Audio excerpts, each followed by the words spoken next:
नमस्कार। इस विश्व के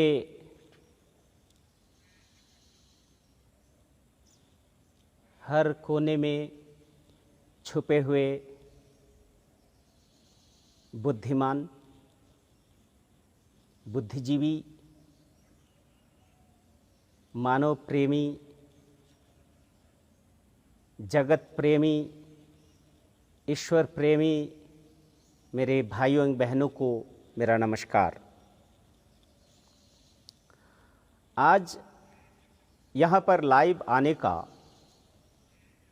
कुछ मकसद है, कुछ कारण है, कुछ प्रश्न है, कुछ जिज्ञासा है। वो जिज्ञासा क्या है? क्या मानव जाति जिस गति से, जिस स्टाइल से, जिस तरह से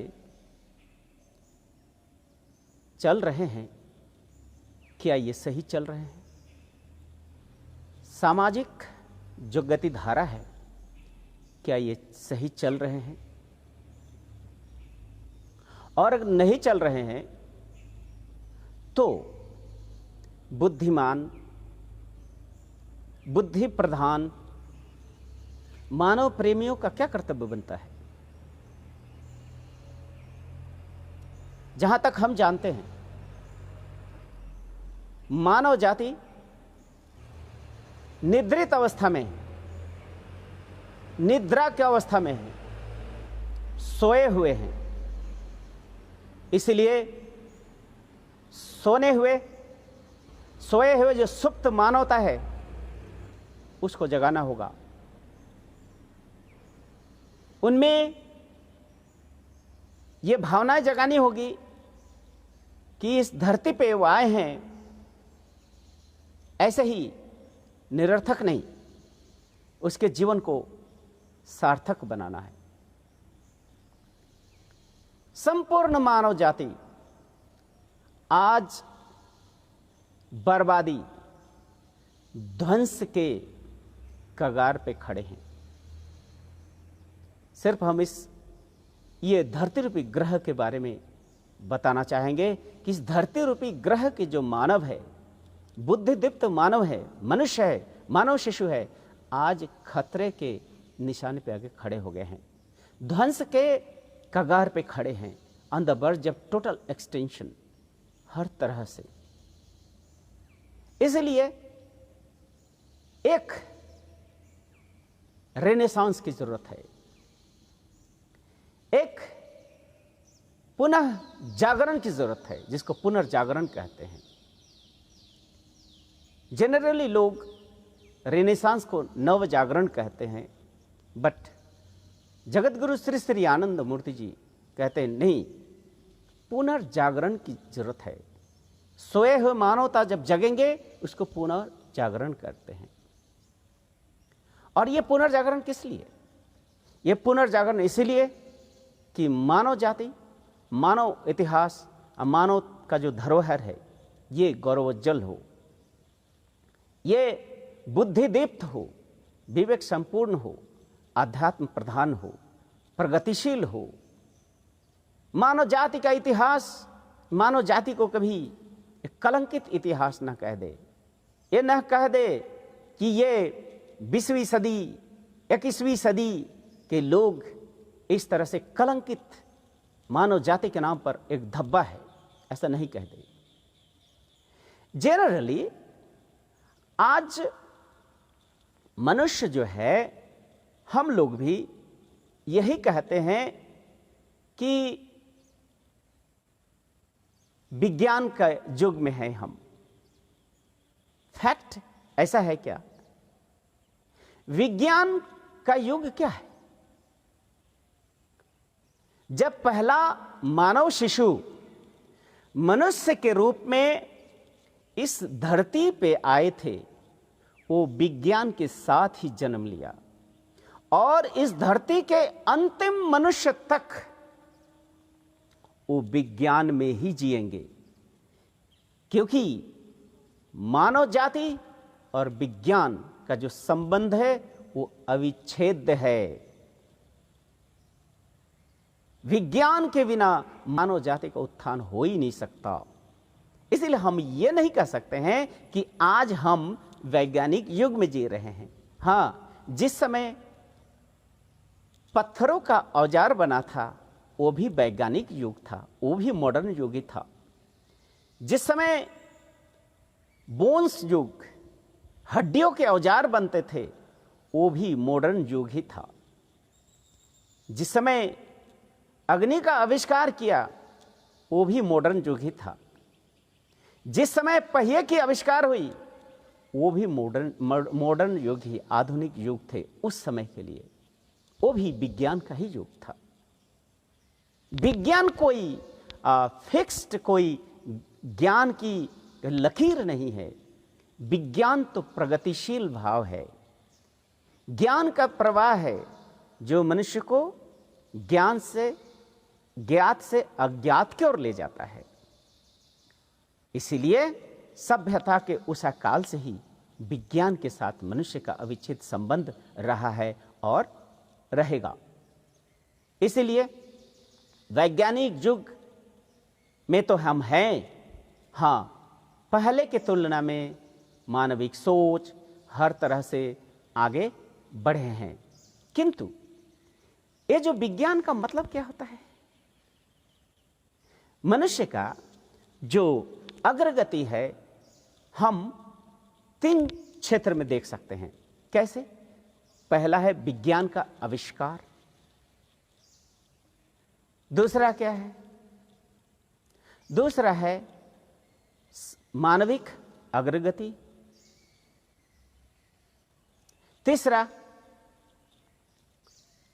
राजनीति, अर्थनीति और सांस्कृतिक जीवन में उत्थान। ये तीनों चीज मिलकर संपूर्ण मानव जाति का अग्रगति हो सकता है। आइए सबसे पहले हम विज्ञान के बारे में कहते हैं। जनरली हम विज्ञान के बारे में आज क्या धारणा रखे हैं? हम लोग यही धारणा रखे हैं ना कि विज्ञान का मतलब है नए नए अस्त्र शस्त्र का निर्माण करना और योद्धाओं के हाथ में उस अस्त्र शस्त्र को देना। किंतु फैक्ट ऐसा नहीं है। विज्ञान का मतलब सिर्फ अस्त्र शस्त्र बनाना नहीं है। विज्ञान और साहित्य ये दोनों का लक्ष्य एक ही है।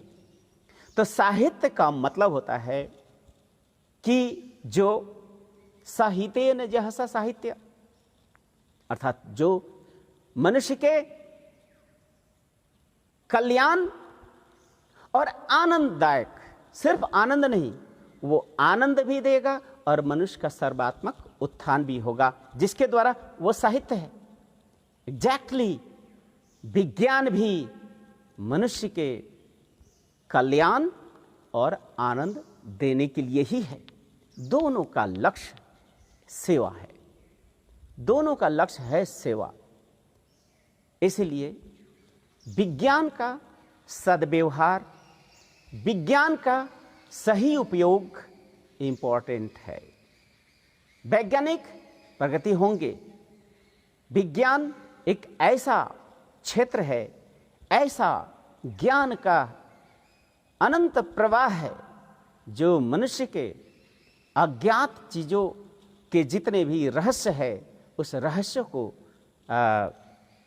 डिस्कवर करना है, इन्वेंशन करना, डिस्कवरी करके मनुष्य के जीवन को कुशल और आनंददायक बनाए और सेवा का समुचित मौका दे। इसलिए विज्ञान जो है, विज्ञान का सही उपयोग बहुत ही महत्वपूर्ण है। अब आइए सामाजिक जीवन में हम आते हैं। सामाजिक अग्रगति, समाज की अग्रगति, और ये समाज, हम मानव समाज के बारे में बोल रहे हैं। मानव समाज के अग्रगति। मानव समाज की अग्रगति कैसे बाधित है? मानव समाज के अग्रगति बाधित है विषमता, वैषम्य, डिफरेंसेस। वो डिफरेंसेस क्या है? संरचनात्मक डिफरेंस, फिजिकल स्ट्रक्चरल डिफरेंस। जैसे मान लीजिए मनुष्य और पशु में संरचनात्मक डिफरेंस है, मनुष्य और पौधे पादप वर्ग संरचनात्मक डिफरेंसेस हैं, पशु और पादप वर्ग संरचनात्मक डिफरेंसेस है। ये जो डिफरेंसेस का मतलब ये नहीं है कि इस डिफरेंसेस का नाजायज कोई फायदा उठाए, क्योंकि जिस तरह से एक मनुष्य जीना चाहता है, ठीक उसी तरह से एक पौधा भी जीना चाहता है, ठीक उसी तरह से कबूतर कौवा वो भी जीना चाहता है। अर्थात जीने का ललक सबको है। इसलिए ये जो समभाव ये होना ही पड़ेगा। अब इस डिफरेंस के कारण एक प्रजाति मानव जाति पशु जाति पे अत्याचार नहीं कर सकता है, इसका नाश नहीं कर सकता है। मानव जाति पादप वर्ग उद्भिज वर्ग को नाश करने का अधिकार और सर्टिफिकेट किसी ने नहीं दिया है। इसलिए ये जो संरचनात्मक जो विभेद है, इस सबको जीने का अधिकार है। और ये जो पुनर्जागरण के जो आंदोलनकारी होंगे, ये पुनर्जागरण के जो रेवोल्यूशनरीज होंगे, ये सबके अधिकारों को स्वीकृति देंगे और सबके अधिकारों को बचाए रखने के लिए हर मुहिम उन्हें कोशिश करनी होगी। दूसरा है डिफरेंस, वो है गोष्ठी डिफरेंस। समाज में एक वर्ग तथाकथित उच्च वर्ग तथाकथित निम्न वर्ग पे शोषण चलाते हैं, शोषण अत्याचार करते रहते हैं। कोई अमिताहारी है, कोई हाई ब्लड प्रेशर के रोगी है, कोई अजीर्ण रोग से पीड़ित है, तो कोई अनाहार अनिद्रा के कारण पीड़ित है। एक ही समाज में यह अधिकार किसने दिया कि एक वर्ग खाकर अपने अमिताहार करेंगे, दूसरे का खून चूस के, दूसरे के जीवन रस को चूस के? यह तो अधिकार किसी का नहीं है। एक वर्ग दूसरे वर्ग को शोषण क्यों करेगा? एक वर्ग दूसरे के अधिकारों को क्यों छीन लेंगे? छीनने का क्यों अधिकार है? इसलिए तथाकथित उच्च वर्ग, सामर्थ्यवान तथाकथित निम्न वर्ग, कमजोर सामर्थ्य वाले पर शोषण करने का अधिकार किसी नहीं है। इसलिए ये जो पुनर्जागरण है, पुनर्जागरण का मतलब है नई चेतना। पुनर्जागरण का है पुनः जग कर जो भी बिखर गया है समाज में, उस अव्यवस्था कुव्यवस्था को समाप्त कर एक नया रूप प्रारूप जो मनुष्य को चेतना शक्ति प्रदान हो, चेतना अनुसार हो, मनुष्य के बुद्धि दीप्त हो, मनुष्य के बोधि पर आधारित हो, आध्यात्मिकता के पर आधारित हो। दूसरी बात है, एक देश दूसरे देश पर शोषण करते हैं, डिवाइड एंड रूल करते हैं। इकोनॉमिक जो साम्राज्यवाद है, आज डायरेक्ट इकोनॉमिक इंपेरियलिज्म, और जिसको कहते हैं आर्थिक जो साम्यवाद है, इंपेरियलिज्म जिसको कहते हैं, साम्राज्यवाद, आर्थिक साम्राज्यवाद आज भले ही प्रत्यक्ष रूप में नहीं है। जिस तरह से ब्रिटिश ने भारत पर रूल किया, फ्रेंच लोगों ने कई कंट्रियों पे रूल किया, एक देश दूसरे देशों पे शासन किया है, वो जो इकोनॉमिक इंपेरियलिज्म की जो भावना थी, साम्राज्यवाद की भावना थी, कितना घातक है, इतिहास में कितना रक्त रंजित क्रांति इनके कारण हुआ, वो सब जानते हैं। लेकिन आज भी परोक्ष रूप में, इनडायरेक्ट रूप में, वो इकोनॉमिक जो इंपेरियलिज्म, धनतांत्रिक साम्राज्यवादी मानसिकता अभी भी खत्म नहीं हुआ है। इसलिए एक देश दूसरे देश पे शोषण करे, एक देश के रस रक्त को चूसकर दूसरा देश मजबूत हो, ये कभी भी स्वीकार नहीं किया जा सकता है, क्योंकि ये साम्य, ये संतुलन, ये समभाव मनुष्य में जगाना ही होगा। यही तो निद्रा है, इसे निद्रा को तोड़ना है, शोषणकारी मानसिकता से लोगों को जागरूक करना है कि मनुष्य शोषक नहीं, मनुष्य यहां चेतना दीप्त परमात्मा का श्रेष्ठ संतान है।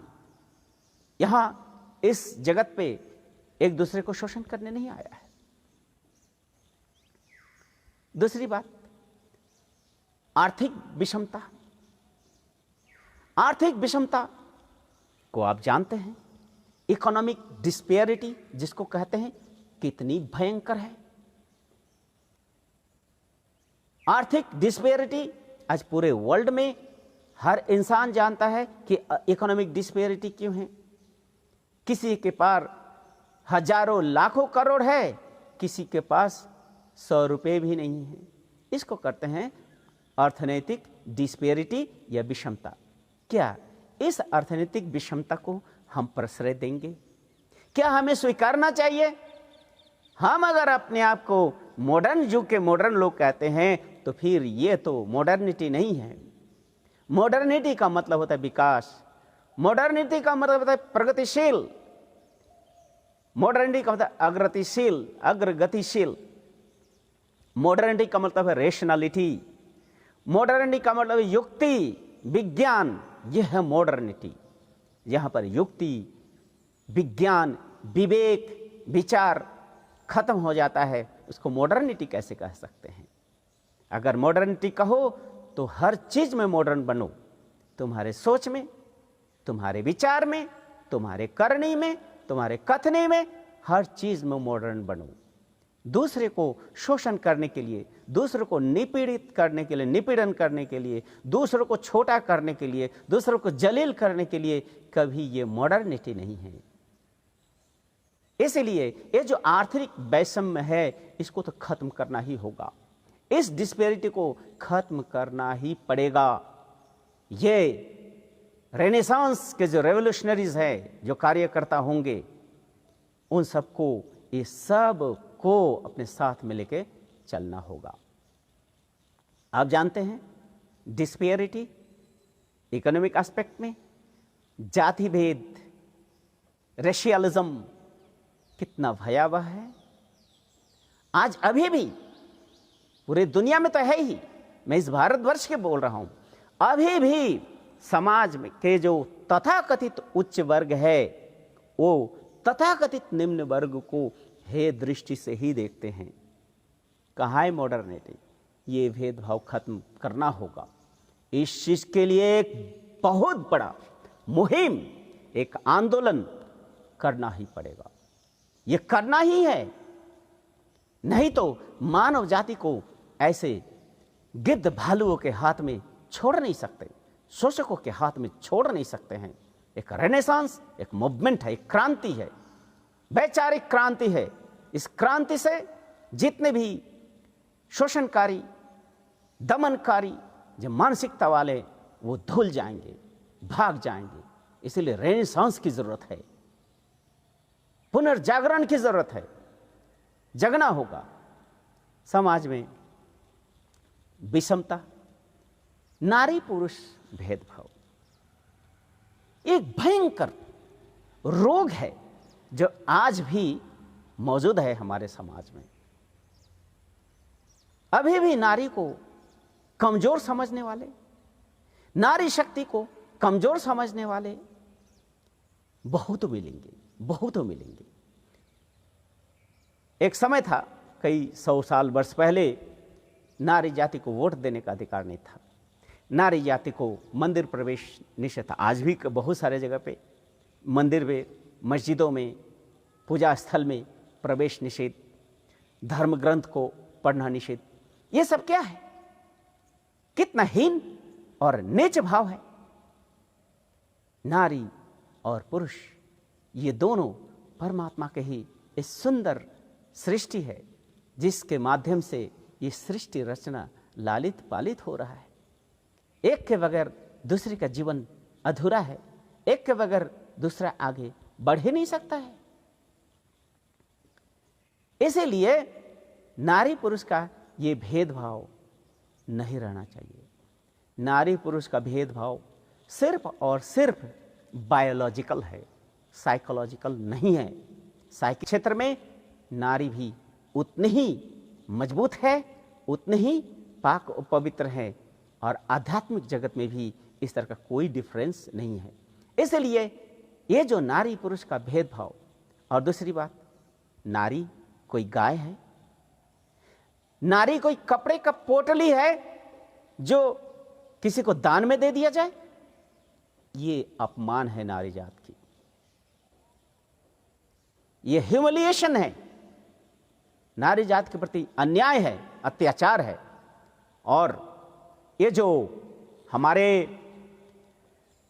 पुनर्जागरण के जो अग्रदूत रहेंगे, जो कार्यकर्ता रहेंगे, जो क्रांतिकारी रहेंगे, उन्हें ये सब को धोकर, तोड़कर, इस जंजीर को तोड़कर, मानसिकता को धोकर आगे बढ़ना होगा। शिक्षा, शिक्षा संस्कृति का आधार है। इसलिए शिक्षा जो है पूर्ण रूप से निःशुल्क होना चाहिए, क्योंकि हमारी संस्कृति हमारी रीढ़ है, और मानव जाति का रीढ़ हमारी संस्कृति है। लोगों के अनुसार संस्कृति को मानते हैं कि बहुत संस्कृति है, अनेकों संस्कृति है ना, ये गलत बात है। संपूर्ण मानव जाति की संस्कृति भी एक ही है,